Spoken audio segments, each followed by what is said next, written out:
Hello साथियों, मैं Jogendra education platform 90 अपने यूट्यूब चैनल पर आप सभी साथियों का बहुत बहुत स्वागत करता हूं। चलो दोस्तों, कल हमारा टॉपिक जहां ख़त्म हुआ था वहीं से आज स्टार्ट करते हैं।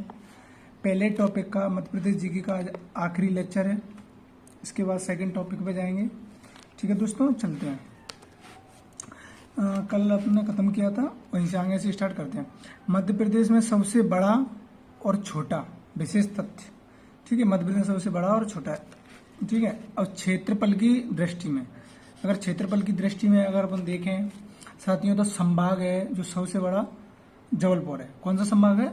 जबलपुर, क्योंकि जबलपुर में छिंदवाड़ा भी आता है, तो छिंदवाड़ा है जो सबसे क्षेत्रफल की दृष्टि में सबसे बड़ा जिला भी है।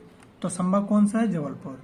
सबसे बड़ा संभाग है वो जबलपुर है। और सबसे छोटे अगर संभाग की अगर बात करें अपन क्षेत्रफल की दृष्टि में, तो वो शहडोल है। कौन सा है? शहडोल। शहडोल में 3 जिले आते हैं आपके। शहडोल आता है और उमरिया और अनूपपुर।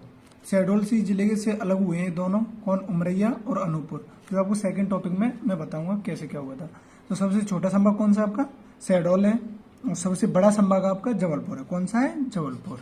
ठीक है, और जिले की अगर अपन बात करें कि सबसे बड़ा मध्य प्रदेश का कौन सा जिला है जिसका क्षेत्रफल अधिक है, तो वो छिंदवाड़ा आता है। कौन सा आता है? छिंदवाड़ा। अगर छिंदवाड़ा का क्षेत्रफल देखें तो 11,815 वर्ग किलोमीटर में फैला हुआ है छिंदवाड़ा। ठीक है साथियों, छिंदवाड़ा सबसे बड़ा जिला है क्षेत्रफल के मामले में, और सबसे बड़ा संभाग है जबलपुर। और निमाड़ी सबसे छोटा अब क्या है? जिला है। सबसे छोटा जिला निमाड़ी है। ठीक है, और इससे छोटे की अगर बात करें तो दतिया भी है, और उससे छोटा जब अपना भोपाल आता है, लेकिन सबसे छोटा निमाड़ी है। ठीक है साथियों, 1318 वर्ग किलोमीटर में जो फैला हुआ है। ठीक है, निमाड़ी जब ये हाल ही में जिला बना था 2018 में बना था, 1 अक्टूबर 2018 को, जो कि निमाड़ी उससे अलग हुआ था टीकमगढ़ से। ठीक है साथियों, जनसंख्या की दृष्टि में अगर अपन देखें कि कौन सा संभाग है जिसमें जनसंख्या अधिक है, तो वो आपका इंदौर आता है। इंदौर में जनसंख्या सबसे अधिक है और जिला भी इंदौर है। ये बहुत रोचक बात है कि सबसे अधिक जनसंख्या वाला जो संभाग है वो इंदौर है, और सबसे अधिक जनसंख्या वाला जिला भी इंदौर ही है। दोनों क्रेडिट इसको प्राप्त हैं। और इंदौर के बारे में आपको और पता ही होगा कि इस बार भी इंदौर स्वच्छ भारत में सबसे नंबर 1 शहरों की लिस्ट में ऊपर है। तो हर बार लगातार 4 बार भी इंदौर को स्वच्छ शहर का दर्जा प्राप्त है। ठीक है, इंदौर सबसे अधिक जनसंख्या भी है, जिला भी जनसंख्या वाला और संभाग भी, दोनों ही है। ठीक है, और अगर सबसे कम जनसंख्या देखें तो वो अपनी शहडोल की संभाग की बात करें तो वो शहडोल में आता है। सबसे कम जनसंख्या वाला जो संभाग है वो शहडोल है, इसमें कब से सबसे कम जनसंख्या है, क्योंकि शहडोल में 3 ही जिले आते हैं। आपको पता है, शहडोल आता है, उमरिया आता है और अनूपपुर आता है। तो इसमें सबसे कम जनसंख्या है। और अगर जिले की बात करें तो वो आपका निमाड़ी है, कि निमाड़ी का क्षेत्रफल भी तो कम है, 1318 वर्ग किलोमीटर है, और इसमें जनसंख्या भी कम है, लगभग 4-4.25 लाख के समथिंग में जनसंख्या है, सबसे कम है। ठीक है साथियों, कौन? निमाड़ी। अब आगे देखते हैं।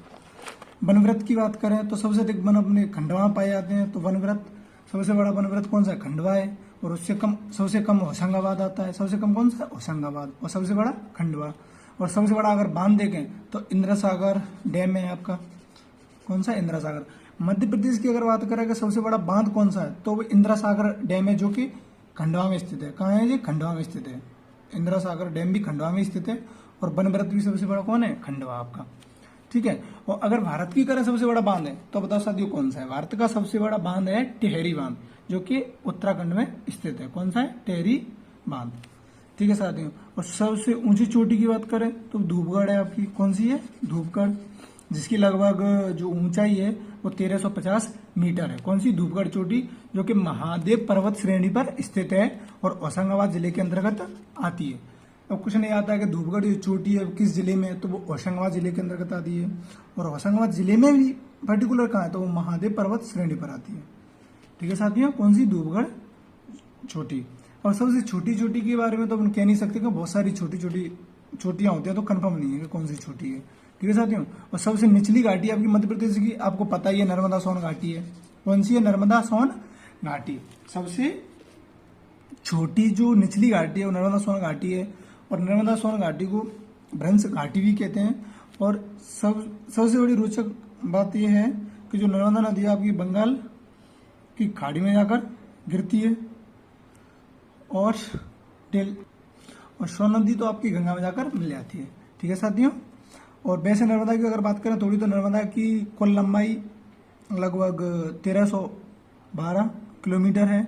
और मध्य प्रदेश की बात करें तो मध्य प्रदेश में जो नर्मदा नदी है उसका जो प्रवाह होता है कितना होता है मेरे साथियों, 1077 किलोमीटर होता है। जब नदियां आएंगी तब इसे और डिटेल में मैं समझा दूंगा नदियां वाले चैप्टर में।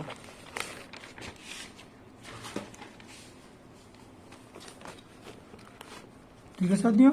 और ये आपका लिखाई है, मैंने भी बता दिया, वही है कैस, मतलब जो सबसे अधिक लंबी नदी है वो नर्मदा है आपकी। ठीक है साथियों। 1312 किलोमीटर में। और एमपी में 1077, मध्य प्रदेश में कितनी बहती है, 1077 किलोमीटर। जब कि अनूपपुर जिले के अमरकंटक से निकलती है। कहाँ से निकलती है, अनूपपुर जिले के अमरकंटक से निकलती है। ठीक है साथियों। अब देखते हैं सबसे लंबा जो सड़क पुल है वो आपका तवा पुल है। कौन सा है, तवा पुल, जो आपके होशंगाबाद में है। ठीक है। सबसे लंबा जो सड़क पुल बनाया गया है लगभग 116 किलोमीटर, मतलब कितना है मुझे एक्चुअली कंफर्म नहीं है, लेकिन सबसे लंबा जो सड़क पुल है वो आपका तवा पुल पर है, होशंगाबाद बावई में। कहाँ पर है, होशंगाबाद बावई, होशंगाबाद बावई में स्थित है। अब देखते हैं कि जन घनत्व के बारे में देखते हैं। तो जन घनत्व की बात करें तो पहले तो ये होता है जन घनत्व होता क्या है, ये पता होना चाहिए। तो जन घनत्व का मतलब होता है जन घनत्व का मतलब होता है कि मतलब उसकी जो डेंसिटी है, डेंसिटी मतलब जनसंख्या, वो घनी है या वेगरी है। तो जन घनत्व का मतलब होता है कि जनता का घनत्व, डेंसिटी कितनी है, मतलब मात्रा कितनी है। ठीक है साथियों, मात्रा कितनी है। तो भोपाल में सबसे अधिक जन घनत्व है, किस जिले में, भोपाल में, लगभग 800 से ऊपर है जन घनत्व के मामले में। जनसंख्या घनत्व मतलब प्रति 1000 किलोमीटर पर रहने वाले व्यक्तियों की जनसंख्या को जन घनत्व कहते हैं। तो भोपाल का सबसे अधिक जन घनत्व है, जबकि ढिंडोरी का सबसे कम है। ढिंडोरी कितना है, सबसे कम, प्रति वर्ग किलोमीटर पर रहने वाले व्यक्तियों की जनसंख्या। किसी कहते हैं जन घनत्व, प्रति वर्ग किलोमीटर पर रहने वाले व्यक्तियों की संख्या। तो भोपाल का सबसे अधिक है आपका, किसका, भोपाल का सबसे अधिक है, और ढिंडोरी का सबसे कम है। ढिंडोरी का जन घनत्व है 94 वर्ग किलोमीटर, जबकि भोपाल का 850 के समथिंग है, 800 से ऊपर है।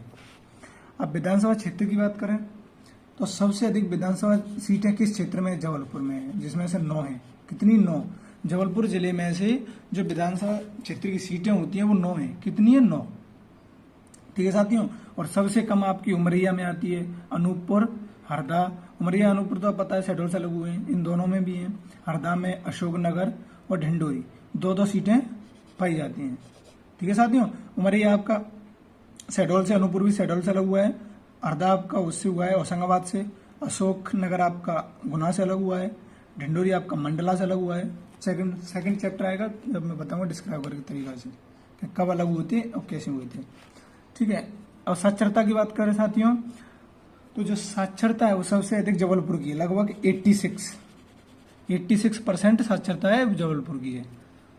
सबसे अधिक साक्षरता वाला जो जिला है वो जबलपुर है, सबसे कम ढिंडोरी की है। ठीक है साथियों। लिंगानुपात की बात करें तो बालाघाट का सबसे अधिक लिंगानुपात है।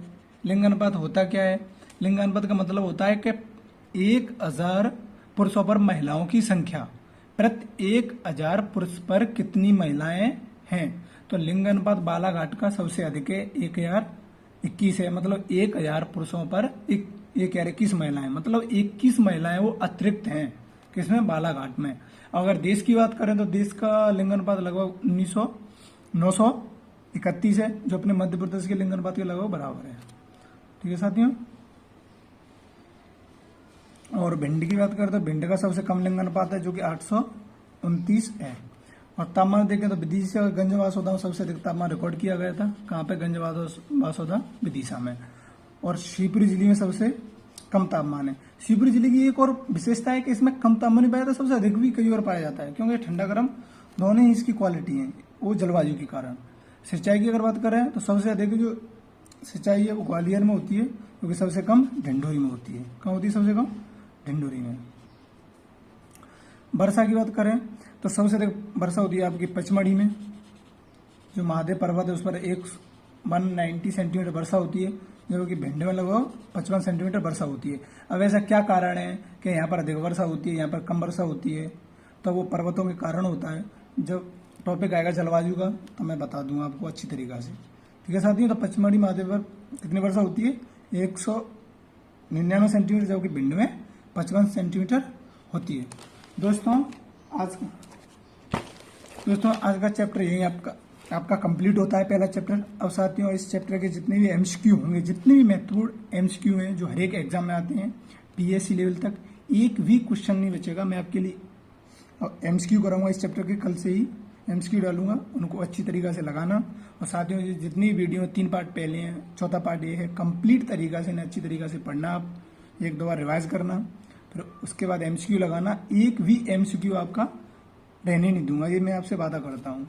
ठीक है साथियों, बढ़िया अच्छे से पढ़ो, स्टडी करो और विथ एंजॉय के साथ में। ठीक है साथियों, चैनल को सब्सक्राइब करना और लाइक करना ना भूलें मेरे साथियों, जिससे आपको अगली वीडियो की नोटिफिकेशन जल्द से जल्द प्राप्त हो सके, जिससे आपको पता पड़ जाएगा कि सर कब वीडियो डाल रहे हैं, कब नहीं डाल रहे हैं। ठीक है साथियों, अगर साथियों थोड़ी बहुत कोई कमी हो तो आप मुझे बताएं, जिससे मैं उसमें और थोड़ा इम्प्रूवमेंट करूं और आपको अच्छे से अच्छा, जितने भी अच्छे से अच्छा हो सके उतना अच्छा सोर्स प्रदान करूं, जिससे आपको कहीं पर भी भटकने की जरूरत ना पड़े। यहाँ से आपकी पूरी की पूरी एमपी ऐसी कंप्लीट करा दूंगा कि आपको कभी भी कहीं भी कुछ भी पूछ लो भूलोगे नहीं आप 1% भी। ठीक है साथियों, और कहीं पे भी जरूरत नहीं पड़ेगी आपको पढ़ने की द्वारा से। थैंक यू साथियों।